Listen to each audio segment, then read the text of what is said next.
Hello everybody and welcome back to the channel. Today I am going to be doing my May wrap up. And for those of you who remember from the May TBR, this was the month that I totally turned my back on buddy reads and decided to go for I still had a TBR, but it was kind of like part TBR, part mood reading. But one of my big goals for the month of May had been to finish out some series and read some books that had been sitting on my TBR for a little bit too long. And as we get into the video, I will let you know how successful that was. But overall, it was a really good reading month. I read 13 books, which is the most books that I have read so far in a month this year. And there were two reasons for that. So I definitely read a lot of shorter books, probably because, I was going to say because it wasn't fantasy, but that's not true. I read a lot of fantasy this month. They were just shorter fantasy books. So I read a lot of shorter books, and I also didn't feel the pressure. So sometimes when I have a lot of buddy reads, I then worry like, am I talking enough about this one? Am I going to finish in time to talk to this person? What if I don't like the book? And, it just goes down that whole road. So there was none of that pressure to read for or with other people. That being said, I did miss discussing books with people, and as we are already into June, we have started the channel buddy read for June, and it's really nice to be able to see people talking about a book again and discussing it as we go through. So I do still intend to read books with lots of people. It's just that I won't be scheduling them as rigidly as I did for the first couple of months of the year. But anyway, I said I did 13 books this month, and usually I count up all of my star ratings so that I have them and I can read them out really nicely. So I'm just going to quickly skim.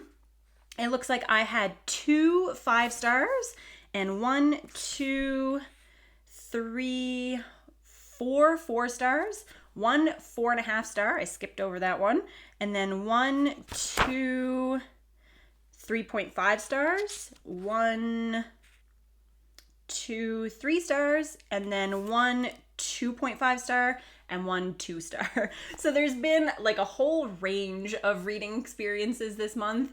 I read some really strange books that would not typically show up on a TBR, but because I didn't have a lot of obligations, sometimes I would just be hanging out in Discord and someone would find like the most ridiculous book and be like, hey guys, we should read it. And I'd be like, yeah, sure. I don't have anything to do, so let's read this, ridiculous choice. And that was the way it went. So it was a really fun kind of spontaneous reading month, and I was happy about that.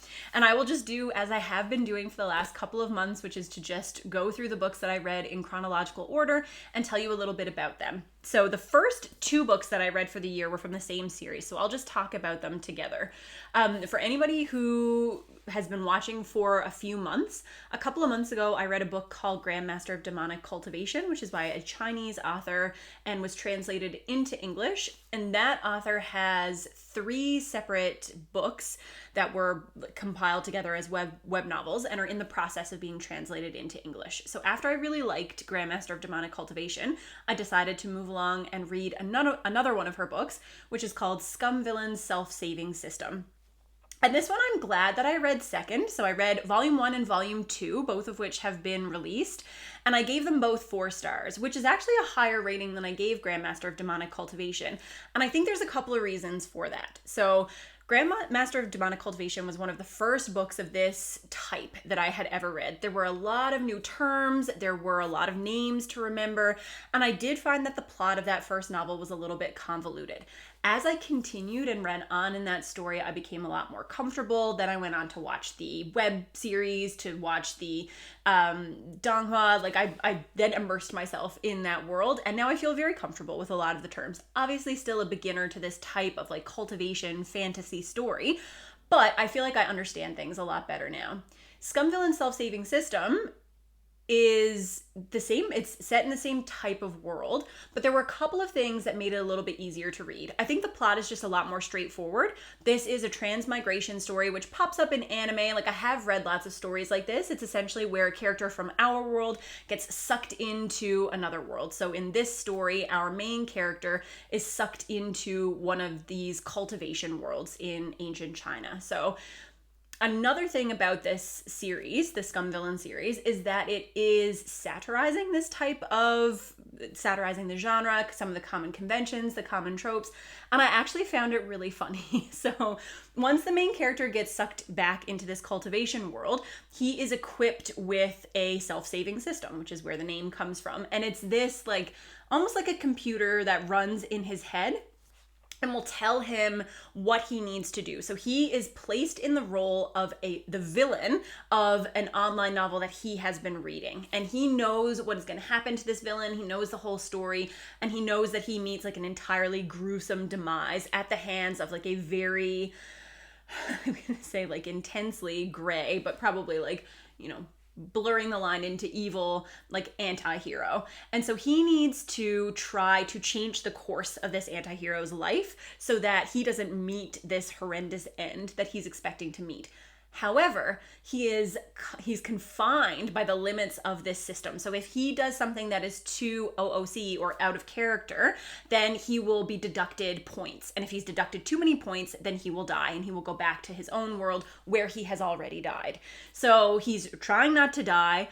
He's trying not to be a total jerk to everyone because he has been placed in this villain's role and he's not a bad person himself. So he's trying to scramble to make changes without being too much of an arsehole, basically. And it's really funny. They comment on things like common plot holes, common plot devices, and I just thought it was delightful all around. The one thing that I think as the series goes on that I am going to enjoy a little bit less is that the romantic setup is not the type of trope that I usually like. So this is a romance that is between our main character, who is the teacher of the protagonist, and the romance is going to focus around them. And I don't like the kind of like teacher-student romances. I don't really like romances that involve that kind of imbalance of power. It's not my thing. So I don't know how that's going to go. At the beginning of the story, the protagonist is underage, but there is no romantic feelings between his teacher and him. You can see that there's definitely some hero worship on the protagonist's part, but no romance between the two. So there's nothing like that, but it's just a dynamic that I don't love. Like it pops up in other fantasy novels as well, and it's just not something that I'm ever really that into. However, I really thought that these first two volumes were really funny. It was a really strong opening, and I'm excited for the rest of them to come out so that I can continue reading those. After the Scum Villain books, I read a new romance release, which was Book Lovers by Emily Henry. And I gave this 3 stars. And I have to say that I was kind of disappointed by it. So I have only read one of Emily Henry's other books, and that was Beach Read. And I really, really liked Beach Read. I liked the writing. I liked the story. I liked that there was some heaviness along with the romance. It kind of towed that line between just like contemporary fiction and romance. But I did not enjoy that as much in Book Lovers. I read a tweet by somebody who had also been reading this book, and they had described it as the not like other romance books. And I'm sure that that was not the intention, but I also got a similar feeling to that when I was reading it. It was like it was trying very hard to subvert tropes, and subverting tropes is great, but it felt very heavy-handed. And I did not enjoy that. It made for like a stilted kind of romance. There wasn't a lot happening to advance the plot. The main characters were fine. I can't even remember their names anymore, and I just read it at the beginning of the month. So like it didn't leave me with a feeling of satisfaction. The writing was still good. It was a fine way to pass like an afternoon to read it, and that's where it gets the 3 stars. But it wouldn't be my recommendation for where to start with Emily Henry, and there are definitely lots of romances that I enjoyed much more than this one. So it wouldn't make the top of my recommendations list, which is too bad because it's about 2 people who work in the publishing industry, and I love books about books, but they cannot all be hits, unfortunately. After Book Lovers, I read another romance, which was a read-along for the Discord. So this is, again, one of the things that came up spur of the moment. I went book shopping. I had the opportunity to go book shopping, which doesn't happen very often anymore. And while I was in the store, I found the book Planet Barbarians. And I thought I could convince some people from Discord to read that with me. And I did. And we had a great time reading it. This was my 2-star book for the month, so it was the book that I felt like was the weakest out of the bunch that I read. But the experience of reading it was enjoyable. I do not understand what the mass appeal of this book is. So the main plot is that there's a girl, she's abducted from Earth by aliens, and as they are en route to this aliens planet, they actually crash land onto a new planet. And this is where they find the titular ice planet Barbarians. So they crash onto this ice planet, which the main character refers to as Not Hoth. And while she is there, she is discovered by one of these barbarians who lives there. And they essentially imprint on one another. And it is about her journey to falling in love with this blue alien man, which, I kid you not, takes place over 5 days. And in those 5 days, we cover a lot of relationship ground. It was simultaneously very bizarre, but not bizarre for the reasons that I would have liked it to be bizarre. It wasn't bizarre and an alien, this is just a weird combination of things that you don't see in other romance novels. It was bizarre because the pacing was horrible and things happen at lightning speed. The dialogue was incredibly cringy, but it wasn't weird enough for me to get that so bad it's good vibe, which is what I was hoping for. I was hoping that it would be so ridiculous that it would be amazing, and it was not. I did not hate it. I just thought it was fine. It was an okay reading experience. Reading it with everybody else made it very entertaining because then I could see their reactions, but it did not in any way entice me to pick up any of the other books. Like I said, it was simultaneously very bizarre in terms of pacing and not nearly weird enough for a book that is marketed as human falls in love with blue alien. So there you have it. The 5th book that I read was a manga, and I apologize, but I cannot put up a picture of this, and I can't even really say the title of it because it is incredibly inappropriate and graphic. I will just say that this is one of the most hilarious and explicit volumes of a manga that I have ever read. If you would like to know what it is because you're into that kind of thing, just comment and I'll let you know what it was. But I just feel like for everybody else who is watching, I'm just going to say we read a really weird manga together on the Discord. We had a great time. One person DNF'd it. It was too much for them to handle after a couple of panels. But Amora and I stuck it out. We thought it was super entertaining. We had a great time discussing it, commenting on the most ridiculous parts. So essentially, if you feel that you want to be in a space where you could read the weirdest shit that is published and then talk about it and not feel like anyone is judging you, then hop into Discord and we will have you covered for that. But that was a 3-star manga for me. I found it really entertaining, but it was ridiculous in the extreme. Number 6. So this was the first full-length fantasy novel that I read for the month, and that was Jade Legacy. So Jade Legacy has been sitting on my TBR for a really long time. I read the first 2 books in the Greenbone saga in 2020. I read Jade City right as Jade War was coming out. So whenever Jade War was released, that's when I read both of them, kind of back to back. And in a world where everybody seemed to be falling in love with the Greenbone saga, I felt pretty neutral on the series. It had pieces that I really, really wanted to love, like the mafia-inspired family dynamics, the way that Jade is used and the magic system that's behind it, the complex familial relationships.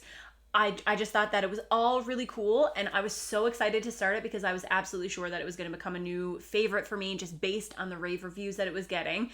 And I was lukewarm on it. So I thought that it was good, but there was something about Fonda Lee's writing, and I don't mean that Fonda Lee's writing is poor, lots of people really love it, but there was a lot of a certain type of exposition where we get inside the characters' heads and they're being overly explanatory about the things that they are thinking. It is just a style of writing that I do not like, and it makes me feel very disconnected from the characters. So I did feel very disconnected from the characters in those first 2 books. 2021 when Jade Legacy came out, and everyone is saying that it is their favorite, one of their favorite fantasy books of all time, the most amazing fantasy ending, nothing can top this, Petrick topples Game of Thrones with the Greenbone saga, there's just all kinds of things that are happening, and I was like, I need to read this, but I just kept not making it a priority. So finally this month, or last month, Jake like bullied me into finally reading it because I had been saying that I was going to, and he was calling me on my crap. So finally I did read it, and I am so shocked because I too loved Jade Legacy, which was, you know, if you take it with the hordes of other people who also love Jade Legacy, you know, big surprise. But I genuinely didn't think I was going to like it. And I really, really did. I don't know if it's because this final book takes place over a long period of time. And I really like narratives that follow characters as they age, as they go through different life stages. I'm old. I like to see what people do when they get up to when they're older and they have families and they're established and they have to struggle to reconcile those different parts of their lives. So that was all really fascinating. I finally felt connected to characters, and there were new characters that I felt really connected to, so new generations of Greenbones that were coming up. And I don't know, everything just clicked together. I think Fonda Lee's political writing and maneuvering, I believe she worked in some sort of economic like field or has expertise in that area. And so a lot of the economically based political tension that comes up in Greenbone feels very realistic and high stakes, and you're just wondering like what is going to happen, how are they going to get out of this. And I finally felt invested. This is the one Greenbone book to make me cry. There are sad things that happen in all of them, but this one did make me cry. It did not change my mind on any characters. So there are characters that I have not really loved throughout this whole series, and I still believe things about them that I believed before, but it made me empathize with characters who I thought I would never be able to empathize with. So, or with whom I thought I would never be able to empathize. But, it totally blew me away. I absolutely think that it lives up to the hype. For me, it is not one of my favorite fantasy novels of all time, but it was so good that it makes me want to reread the entirety of the Greenbone saga and just see if I was feeling like particularly crabby in 2020. Like, was this because I had studied too much and my brain was melted? Like, maybe I didn't actually give Greenbone the chance that it deserved. So absolutely will be a series that I will reread and then hopefully bring those emotions along with me the second time around. So that was a 5-star, obviously. Next, I continued in my 20th Century Boys read-along. So I read Volume 4 of the Perfect Edition. Still really liking this. I'm still giving this series a 4 stars overall and hoping to continue chatting with Patrick about that and just our thoughts on the series in general. And then next was my other big chunky 5-star fantasy book for the month, and that was Tigana by Guy Gavriel Kay. I did a full review for Tigana, so I won't talk about it too much here, but all I'll say is that this was one of the Canadian fantasy books that was missing from my roster, and I feel a little more Canadian having read it and a little more qualified to be a Canadian on BookTube having read it. And it was just a great reading experience. I loved Guy Gavriel Kay's writing. I thought that this story was beautiful. There were passages that I had to just stop and admire as I was making my way through. And I absolutely want to put more of his work on my TBR and like my TBR for the near future. I definitely want to continue along with his work, and people were very helpful in giving me recommendations for where to go from there. After Tigana, I read a new release, and that is Kaikeyi. And I don't remember the author's name. I don't think I have the book downstairs. It's still up in my room. But this was a new release, and this is a mythological retelling, but it is based on Indian mythology as opposed to the ever-present Greek or Norse mythology that we are used to seeing. So I was really excited to read this one. It has gotten some positive buzz. I know there are a couple of big booktubers who have really enjoyed it. And this, for me, I gave a 3.5 stars. So I was really, really looking forward to it. I thought it had the potential to be a new favorite for me because I do love mythological retellings. And this one was very different from anything that I had read before. It was introducing me to a new mythos. It was introducing me to new characters. And I was super excited to get to it. And when I started it, for like the first 50 pages, I was thinking like, wow, this really is going to be a new favorite. I'm so engaged. I love Kaikeyi. She's so cool. The power that she uses in the book, so her magical power in this book is to be able to manipulate the bonds that she holds with other people. So she can enter this plane of existence that other people can't see, and she can see how she is bonded to those around her, like her parents, her brothers, her friends, the servants who live in her home, and she can manipulate those bonds to try to make people do what she wants them to do or see things her way. And at her core, Kaikeyi is a person who cares a lot about fairness. She cares about injustice towards women, and she's a good person. However, she discovers this power when she's really young. And when you're really young and you have this intense focus, I think sometimes it's easy to forget that what you're doing when you manipulate the will of other people is, you are stripping them of their choice. And that is something that is not okay to do. So watching her grapple with that power as she grows in a country where she has very little personal autonomy, her life is dictated to her by the men that she's surrounded by, and watching her try to reconcile the fact that she wants a better world with the reality, I guess, that she has to remove some of other people's power in order to advance or in order to get what she wants. So it had the makings of like a very complex heroine. It was really cool. It was super engaging. And unfortunately, as we got toward the middle of the book, it just started to drag for me. The author, there was not a lot of nuance, or at least I didn't think there was a lot of nuance between things that were viewed as good and bad in the story. So the villains became apparent very quickly, and it didn't seem like there was a lot of shades of gray for anyone who was opposing Kaikeyi. The bad guys did bad things, and they were very, very bad, and they needed to be stopped, and there was not really a whole lot of room for that exploration or some of that nuance, which I didn't like, because I thought that pull between Kaikeyi's morals and her powers opened us up to a story where it was possible to have such a complex exploration of what it means to be a woman and what it means to hold power over others.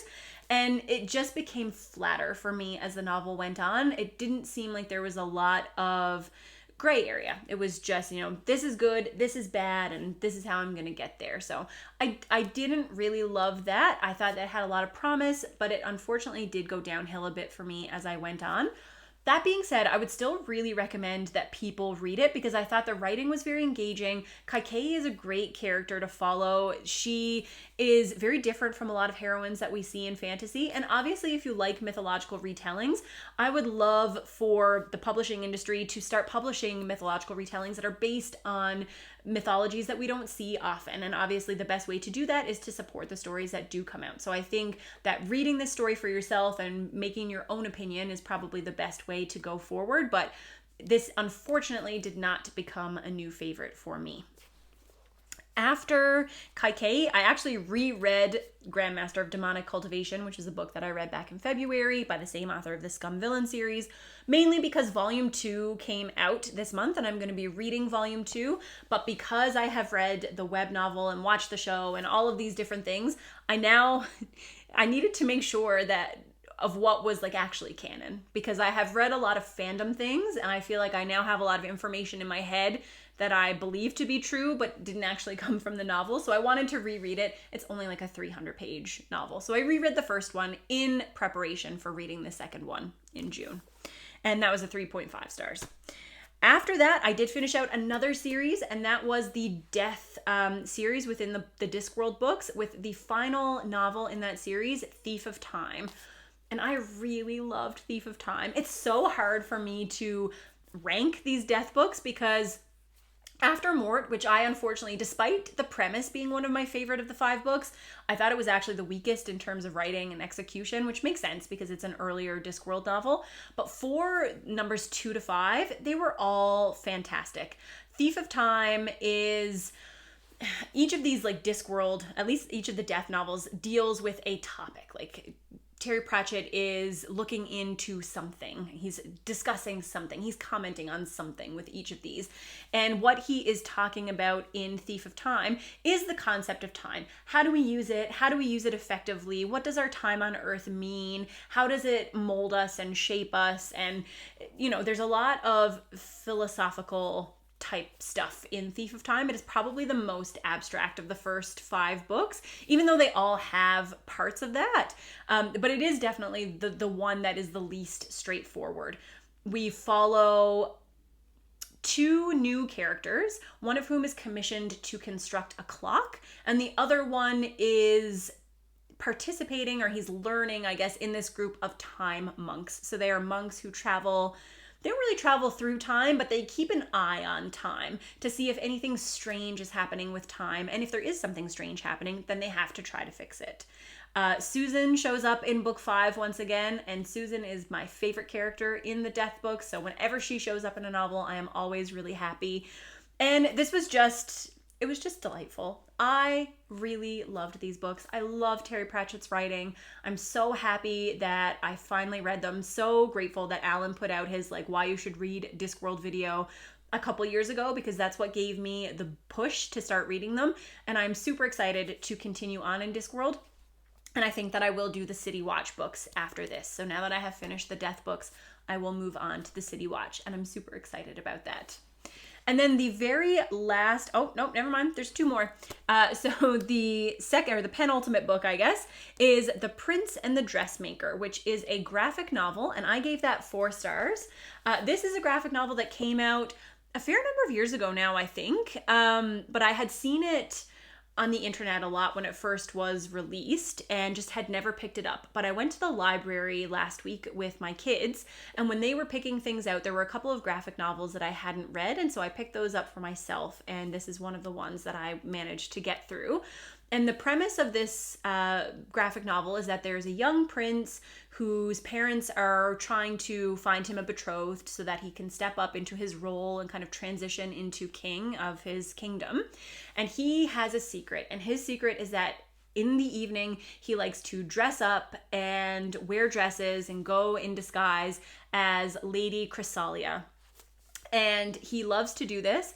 And he hires a young woman who's she's working for a tailor, and she's really mistreated at her job, but she has a lot of natural talent. So he hires her to construct dresses for him, and she makes these big and beautiful outfits, and the prince goes out on the town in these outfits, and they start to become friends.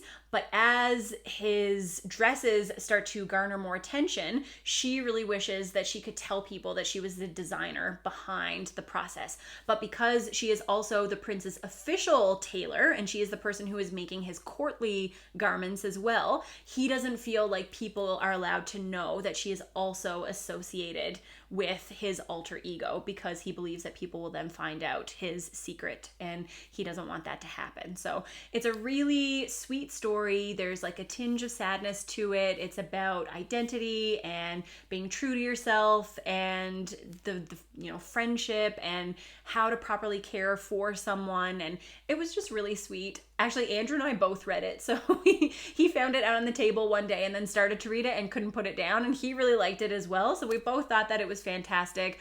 The art is really cute, but the friendship between the 2 main characters is kind of the heart of the story. And it was just a lovely little graphic novel. If you can find it in your library, if you haven't read it, then I would most definitely recommend it. And then the very last thing that I read in May was a novella that was released by Ali Hazelwood, the girl who wrote The Love Hypothesis, which was one of the big romance books on BookTube last year. And this was called Under One Roof. It is in her series of 3 novellas that she's releasing, over the course of the next few months. And unfortunately, this one was a bit of a flop for me. So this was my 2.5 star book. And I'm disappointed because I really, really liked The Love Hypothesis. However, I struggle with novellas because I feel like there's not usually enough time to develop the characters, and then I don't really feel attached to anything, and so then I don't really care. In romance, I found, at least in this case, is probably the first romance novella that I've ever read, but I definitely found that to be true. there just was not enough time for me to know anything about the characters beyond their like most basic personality quirks. So you can tell what romantic trope they're from, the characteristics that make them up, but they don't really feel like people. Besides that, I found the writing to be a little bit clunky. I did not feel like the steamy scenes were very engaging. I just felt like it was kind of blah overall, which did make me sad because I really like the love hypothesis. I will try reading the other novellas because they're not expensive to pick up, and maybe one of them I will connect with, and I'll definitely read her longer novels because, again, I think that over that that bigger page count, you get a better chance to get to know the characters. But I did not love the novella, unfortunately. However, overall, I thought this was a really good reading month. I read some new favorites, like Tigana, definitely going to go down as one of my standalone favorites in fantasy. I finished out a couple of series, which I was super happy about. And overall, it was just a very relaxing reading month. I'm looking forward to getting to read things in June. And yeah, I just thought that it was very successful overall. So in terms of reading goals, for my physical TBR, I got to read Tigana, which I've owned forever. In terms of ongoing series, I closed out the Greenbone Saga and then the Discworld Death books. So I was happy to hit those 2 goals last month, and I'm really looking forward to June. So if anybody has read any of these books, then please let me know what you thought about them. Let me know what your favorite book of the month of May was. I think mine is gonna be Jade Legacy. It was just so surprising to me that I loved it so much, and it like totally sucked me in emotionally. 5 stars. So happy I read it. Thank you to everybody who pushed me to reading it and who talked to me about it as I was going through the very emotional process of reading it. So yeah, let me know what you read in May, and I'm looking forward to seeing you in another video soon. Bye.